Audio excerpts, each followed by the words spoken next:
We all solve problems for clients. CEO of Financial Advice New Zealand. So we have a war for talent. People will naturally leave it to this point of crisis. And so my role, CEO, I guess is to be the voice, the face of the organization. This.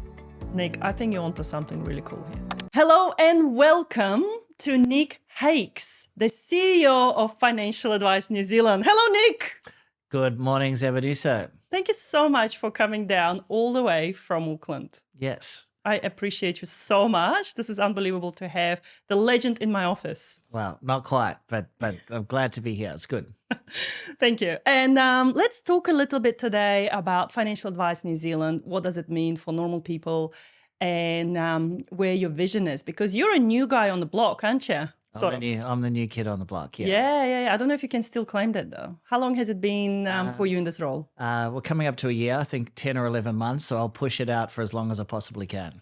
Okay. No, that's fine. If Trump can do it after 5 years, and he can do the same. Okay. He's like, I didn't know.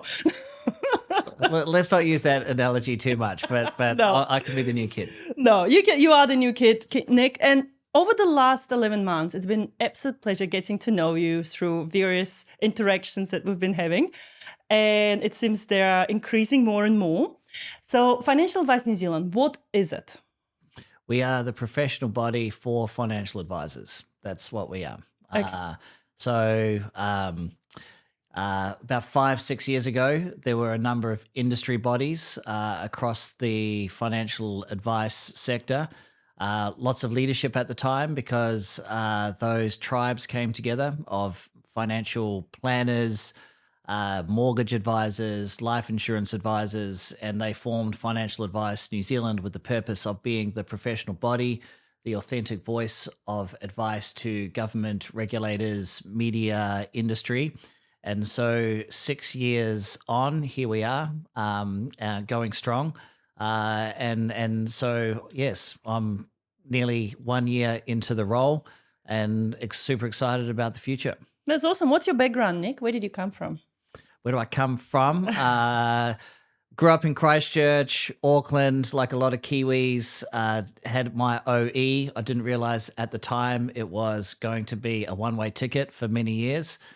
And so then professionally spent many years in the Australian financial advice profession. And then more recently, several years living in Singapore, working mostly in Southeast Asia. And then this role came up and the universe conspired, and for a mix of professional and personal reasons, I very much wanted my kids to have some of the upbringing that I did. And so the timing was right to bring the family home to New Zealand. And so now I'm one of the people who are coming back, not heading out. And so, yeah, it's great to be back home. That's awesome. And that's something I've noticed about New Zealanders is they always come back home. Well, yes, it's a good place to be home. So, yeah. Yeah. And I'm so proud to call New Zealand home now because I've been in New Zealand for about 20 years. Mm-hmm. And I feel like this is home. This is where I want my kids to grow up as well. And this is why I guess you and I in this industry trying to make a difference as much as we can for those. So in the Financial Advice New Zealand, we've got, as you mentioned, we've got life insurance folks, we've got investment planners, and we've got mortgage advisors. Mm-hmm. Yep. And what's your role in it? What do you do with all those organizations and the government? Mm-hmm. So importantly, my perspective is that we're all financial advisors. We all have the same education standards. We're all regulated the same. We all solve problems for clients. The way in which we solve those might be around specialization. So it could be, one of those three disciplines, but also it could be around being a bit of a generalist as well. And so we see lots of financial advisors say, well, I do mortgage advice, so I help people there, but I also can help them then protect their asset, through life insurance. And so I think importantly, we need to just consider ourselves as financial advisors who help people. And so my role, CEO, I guess, is to be the voice, the face of the organization. Is to be the conduit between our members and government and the regulators, other industry bodies. And so, to me, if I can do my job well, it means that financial advisors are being respected. We're growing the sector. We're encouraging more Kiwis to go and see a financial advisor. And so, yeah, my job is just to make you and every other financial advisor look good, Zebanuso. Thank you. Thank you, Nick. Why would someone want to use a financial advisor versus just going directly in the bank? Like historically, a lot of people just walk in a bank and get that advice for mortgages, insurances, etc. We should flip that question around, and I should ask you that. Why do people come see you? So, uh, globally, the trends are all the same. Is that financial advice and the provision of professional financial advice? Yeah, this is an emerging profession. Like in the scheme of things, we're relatively young compared to other established professions, such as medicine and engineering and teaching. One of the big challenges that we have as an industry is clearly articulating why people would come and see us. And quite often, what happens is that people will naturally leave it to this point of crisis. Take retirement, for example. It's like all of a sudden they wake up in the morning and go, my goodness, do I actually have enough to retire on? Or they might say, how do I get ahead in life? So, um, what should I invest in? What should I do with my money? How do I live the life that I want to? And there is no other professional that I have come across or can think of that has the insight into a family's financial situation and their health situation, and that sits down and said, so what does your good life look like? And when we get people to start articulating the life that they want to leave, what's most important to them, and we start to navigate the way through the emotional and the financial decision making that everybody takes, then this is what financial advisors do in my mind. We're a caring profession. We help solve problems for clients, Mm. and a lot of the outcome of that is financially better off, but also peace of mind and being emotionally better off too. Yeah, I, you've said it so well, Nick. I got nothing. I got nothing in there, and that's the thing, right? We help people along the way, and for some reason, I think over the years, more and more people are using us, which is fantastic. But there is still a lot of stigma, or there's still a lot of unknown, I think, for consumers that we are actually accessible, and we are, in most cases, it is free to use our services as well. I can't speak for the other advisors, but in majority of cases, they can reach out and they can get some help. But what are the hurdles at the moment that you see the differences between Australia and New Zealand? Because you were in Australian financial scene there. Now that you're in New Zealand, what are the difference between the two countries? So the drivers of anyone in any market going to see a financial advisor are all the same. It's how can I make some decisions, financial decisions that start to uh, let me live the life that I want to, and then also then how do I avoid some financial decisions which might actually destroy wealth rather than create wealth. So the drivers are all the same. The difference between the New Zealand market and Australia is we have a really positive regulatory environment, and so what I mean by that is we have this barrier to entry. So there's a good level of people entering into the profession. So going through education and professional standards, they we have a very rewarding pathway, and so the regulations are not overprescribed.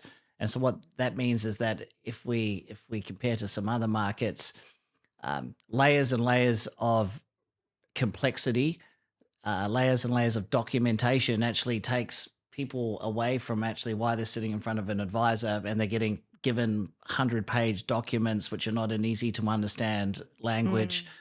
That's actually not conducive to people understanding what's being recommended to them.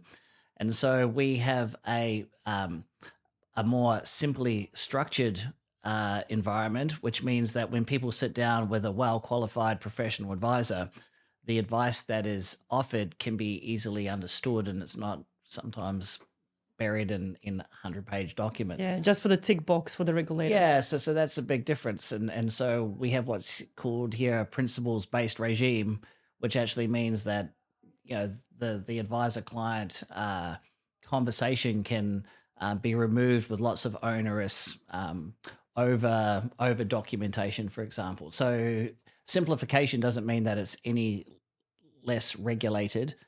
Simplification just means it can be easy to understand and the process is simple. So it's Mm, affordable and it's accessible. mm. And if we think about what do we ultimately want to do, we want to help more and more Kiwis in their financial decision making.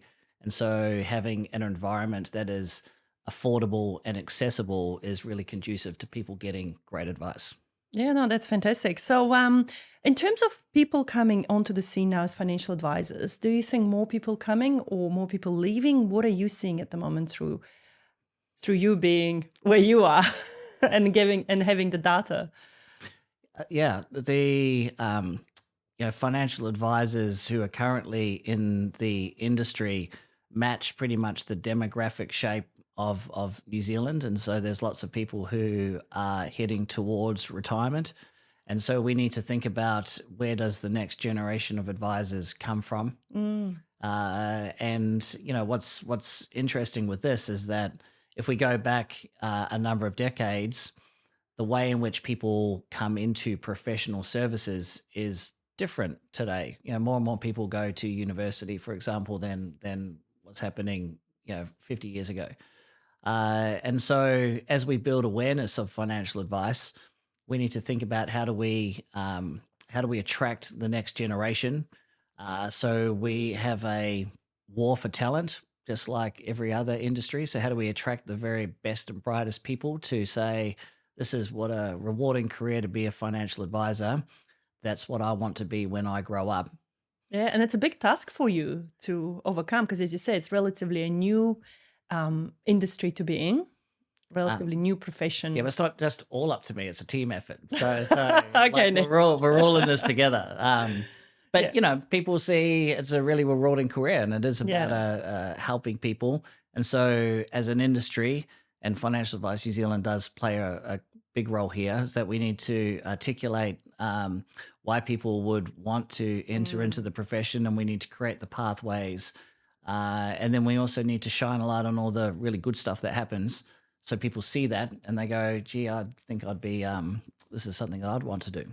Yeah, and for me personally, I want to see more women in this industry because when I came into this industry about 12, 15 years ago now, I found it was heavily male dominated industry because historically, I mean, women are stay at home moms or they do careers that align with the children better, like being a teacher, for instance. So then you've got school holidays off to look after your kids. But I think working in this industry, and yes, it can be demanding and yes, it can be hard, but I've managed to do it around four of my children. And I think it is possible for women to do it around their kids. You're the success story. You're the pinup girl. So yeah, it's true. So traditionally, it has been more of a male dominated industry, and we need to get that balance right.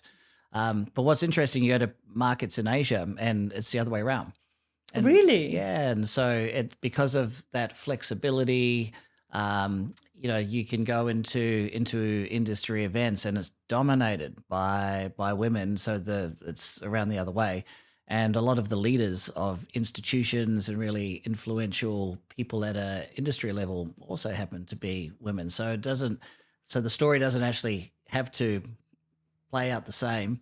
But it is, if we are going to attract the best and brightest and the next generation of advisors, we also need to make sure that we've got the right balance. And that's not just about gender split, it's also about making sure we are reflecting what our society and communities look like culturally. And so, yeah, uh, initiatives like the community of practice to help women within financial advice along their professional pathway so we can have more people follow in your footsteps have been so critically important just to create those professional Mm. pathways so we have more success stories like you. Yeah, exactly. And look, I don't think I'm anything special. I think there are many other women out there that are doing fantastic work. And thanks to you and Financial Advice New Zealand, I managed to meet some of those women outside of my own organization to, to see what other good is happening out there. And it's mind blowing the amount of information that's being shared around at the moment and the positive change that we all want to see, pretty much along the same lines of, let's educate the consumers, let's educate the women to get into this workforce as well. So it's really cool. It's really empowering to be part of it. So thank you so much for keeping a check on me and constantly pulling me in various directions with Financial Advice New Zealand. It's kind of cool. It's a pleasure. The feedback that and the observation that within financial advice, if we're running our own small little businesses, sometimes it can be a little bit lonely, and then you think, Totally. what are people doing out there? And so within the industry, I don't think we compete with each other. No, You know, no, I and don't get that sense at all. I think everyone is backing each other and helping each other. And then when there were situations when, someone had a tough client situation, if I had a tough client, we could actually talk to each other about how we can solve this, or even referring to each other as well. We've had that happening as well. So, Yeah, it's a really important part of our culture as an industry, I think, to not only help the consumer but also to help each other. mm, We can only get better through that, and then to think about all the different ways in which we can potentially solve client problems and issues. We can only get better if we're constantly refining our skills with other practitioners and peers. And so this sense of a community of practice where we bring people together from different parts of the country, different skill sets. It's that convergence of peer-to-peer learning, which ultimately, helps our industry grow, but it also then has a knock-on effect to helping solve problems for clients in better, more efficient ways. So, yeah, it's such an important part of our culture. exactly. Nick, let's talk a little bit about the conference. We've got conference coming up. Do you want to share a little bit of information about that and what's going to happen at the conference? And Sure. So, National Advisor Conference, it's in Christchurch, 1st to 3rd of April, and the largest gathering of financial advisors in the country. The aspiration is the center of advice excellence. And what we mean by that is how do we bring together practitioners from all over the country with those different skill sets, the different scopes of advice, the different solutions that they provide for their clients, and get the blend of what's best in New Zealand, but also what are some of the trends and that's happening overseas, and bring that here. So rather than constantly go out looking for the very world's very best ideas and the leading edge of advice, why don't we bring them here? And there's a pretty good mix of some international visiting experts, but the bit that I'm really pleased with is that the amount of New Zealand experts that we've got, there's heaps of them, and we can all learn from each other. And so, yeah, 6 weeks out, National Advisor Conference in Christchurch. how many And have we got attending? Have you checked? so not that I keep a tab on this every single day because that would be wrong. But we're trending really well. So we'll have over 400, and it's tracking strongly at the moment. And so obviously the more the better, the more ideas there are. So yeah, it's tracking well. Christchurch will have no idea what hits them, eh? When you get a group of advisors all together and you just look out, that's when the magic starts. So I'm yes. excited. This is going to be my first conference. I've missed out in the past due to me being overseas or traveling or whatever. And I think sometimes it coincided with the Mike Puro conferences. So I was never able to attend the Financial Advice New Zealand one. So this year I'm super excited to attend and also, to to see. be on the agenda and to speak about how do we create pathways for women in advice, and how do we what's your session on the modern family, The modern yeah, the families. modern blend of family. See, this is real, right? This Yeah. is so yeah, you're not only attending, you're on the program. Yeah, I didn't realize that until the agenda popped out and I saw my face there and I was like, oh, look at that expert speaking. Who is that? That Well, was me. that's you. So yeah. So thank you. Now, and I think again the topic is close to my heart because I deal a lot with women and men, through separations, and then getting the blended families together, and then them buying assets together and stuff like that. And also recently being through that myself, I sort of been on that side, and I felt what it's like firsthand. So it sort of adds that extra layer to my expertise now when I think about the past, the present, and the future of the financial advice for the blended family. So thank you so much for putting me on the agenda. That's fantastic. I'm really excited now. I'm sure you'll do a great job. It'll be good. Yeah, no, it's cool. So Nick, we talked about the financial advice in New Zealand, how it's important for the consumers to approach us, how it's important for the financial advisors to be part of it as well because of that network that they're creating. We talked about the conference. Let's dive a little bit into the world of Nick and who actually Nick is. I know you've brushed over it, but what's your passion? What's your why? I need to understand. Why do you want to be part of this? I didn't think we'd get all philosophical at this time of day. We probably need red wine rather than black coffee. So a few years ago now, I was working for a wealth management company, and someone tapped me on the shoulder, and it was one of those life defining moments, the sliding door moment that we all go through, and they said, "Oh, take a leap of faith from your cushy corporate job into a association and professional body," and so I did, and it was the best leap of faith that I ever did. I didn't know what I was leaping into, but all of a sudden, the role of a professional body in any industry sector, you have this real cross section of all of the moving parts, and fundamentally, what we do is it's about helping people, live their definition of a good life, and so that is a why. It is a you know burning passion to go, wow, if we can do this, um, well, just not only at a business level, at an individual level, but at a whole sector level, imagine the country and the society and the community we could live in. Because we know, and you see this every single day when you sit down with your clients, you make a real difference financially and emotionally. And I guess for me, it's so how do we harness all of that that's taking place every day around the country and really make an impact at a national level. And so yeah, that's the stuff that sort of gets me out of bed in the morning without wanting to be all um, I feel like I've yeah, tapped yeah, into yeah, yeah, something yeah, yeah, yeah, here. yeah. It's true.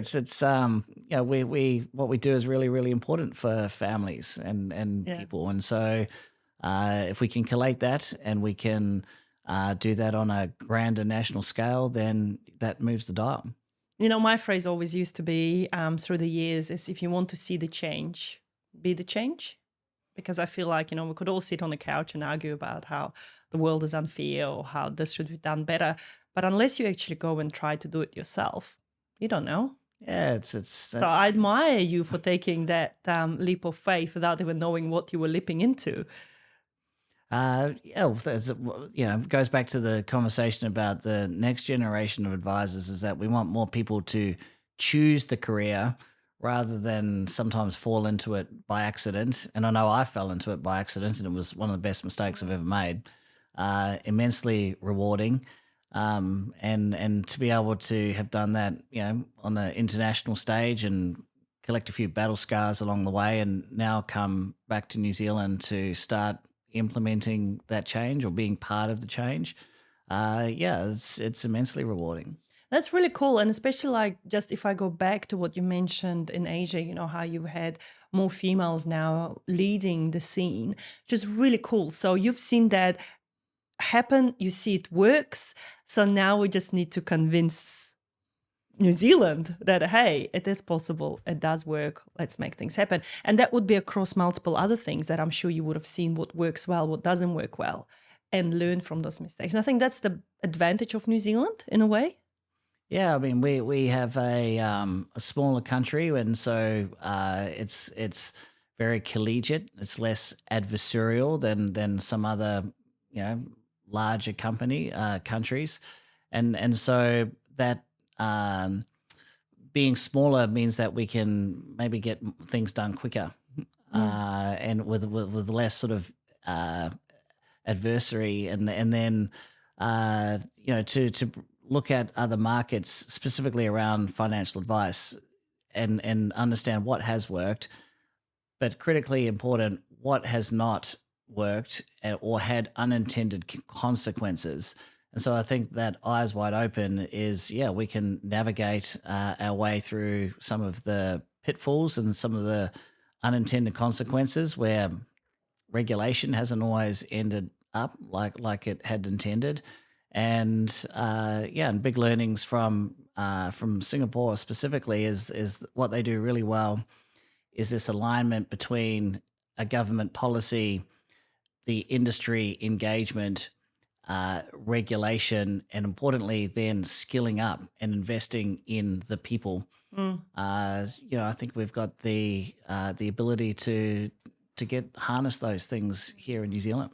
Because ideally, what I would like to see, and I think what's lacking, and I'm sure I mentioned that to you before, is that real schools that teach people real skills. And this is, where we could tap into the knowledge of our veteran advisors that are on their way out to retire, because they've got so much knowledge that they can pass on. Because I feel like we are losing on that. And we've got all these new advisors coming through, and no offense to the qualification they get, but it doesn't teach them real things. Like I've got some advisors that are joining my team, and they've done the level 5 financial advice. Yes, it teaches them about legislation. Yes, it teaches them maybe how to put the deal together, but it doesn't give them that real juicy stuff that you get on the ground. So it's almost like that peer-to-peer, program, or shadowing someone, because that's how I learned in the bank. I was shadowing a banker for a week, and that's where I've learned the best. So experience counts, no doubt, and there's this difference between taking the theory and then putting it into Mm. professional practice, and that's true in lots of different industries. And so the question is, how do we accelerate that mastery of professional practice? And we can teach people how to do this, and we can expose them to environments where they do get to sharpen the saw. There's been some really great examples where software providers initiatives have gone into schools, and so they've started to build awareness around financial capability, Mm. and so we can point to some great success stories that are already taking place. In my travels around the country, I've been surprised and delighted at the same time when you be speaking to an advisor and they'll just say something like, for the last 5 years, I've been going down to my local school and just spending a bit of time to educate the kids on the building blocks of knowledge when it comes to financial decision making. That's And cool. you go, my goodness, it's like you've been just doing this, just unheralded, just off Yeah. your own bat. So that's happening also a lot around the country. And then a new initiative which we've just put together to try to harness this stuff and put it onto the national agenda is a collaboration through the Retirement Commission. They have a national strategy for financial capability.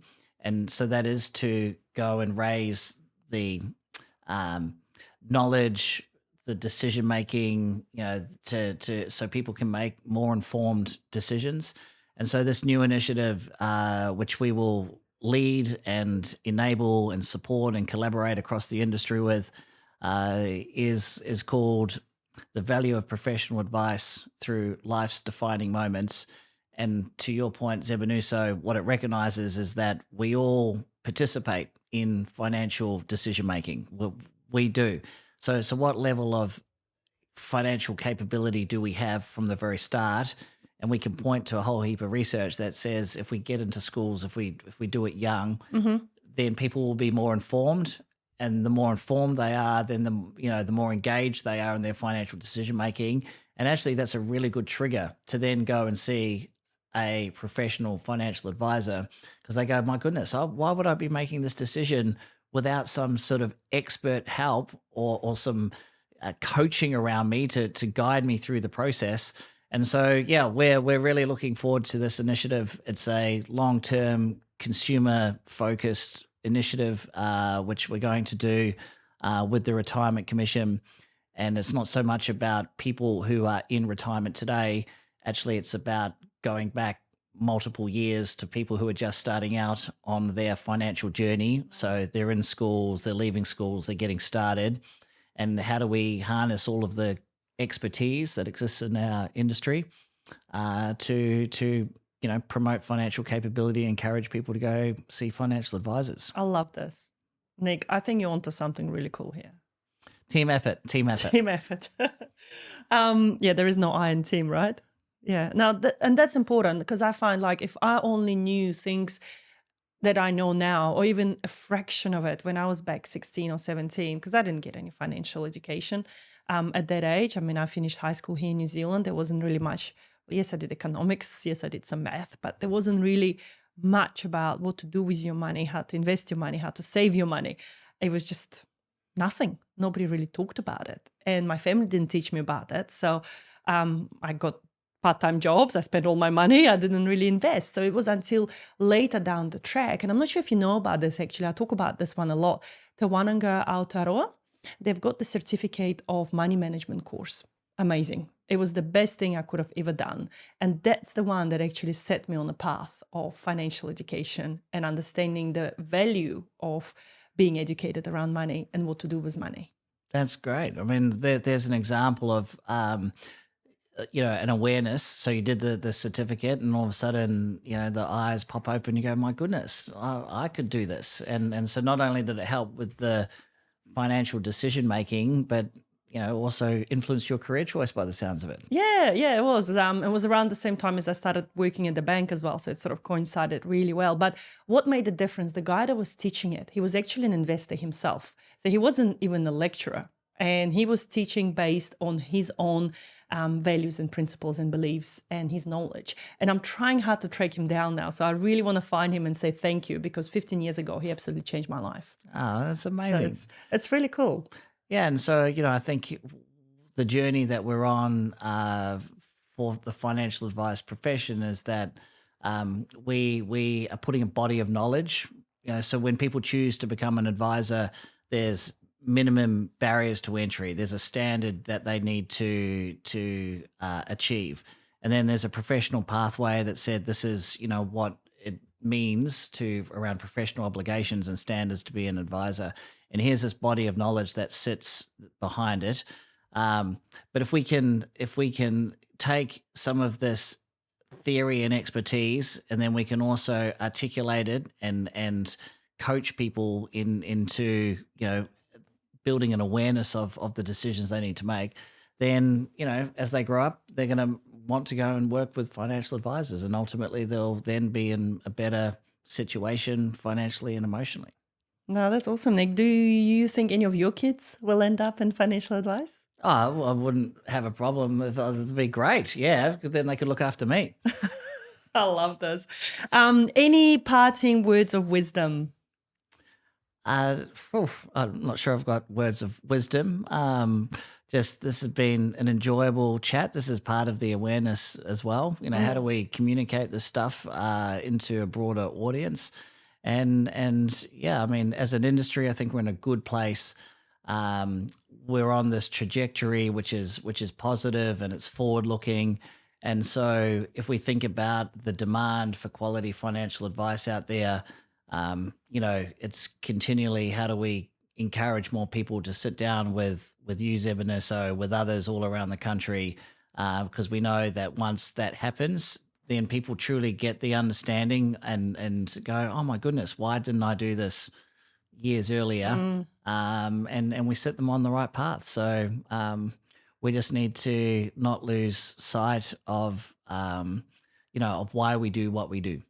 No, thank you. Thank you, Nick, so much. It would be absolutely amazing to have you back like in a year's time again and just reflect back on the year that's been and, where you found yourself and how much change. Sure. Sounds good. Mate. Awesome. Thank you, Nick. Thank you. All right. See you later. See ya. Thank you.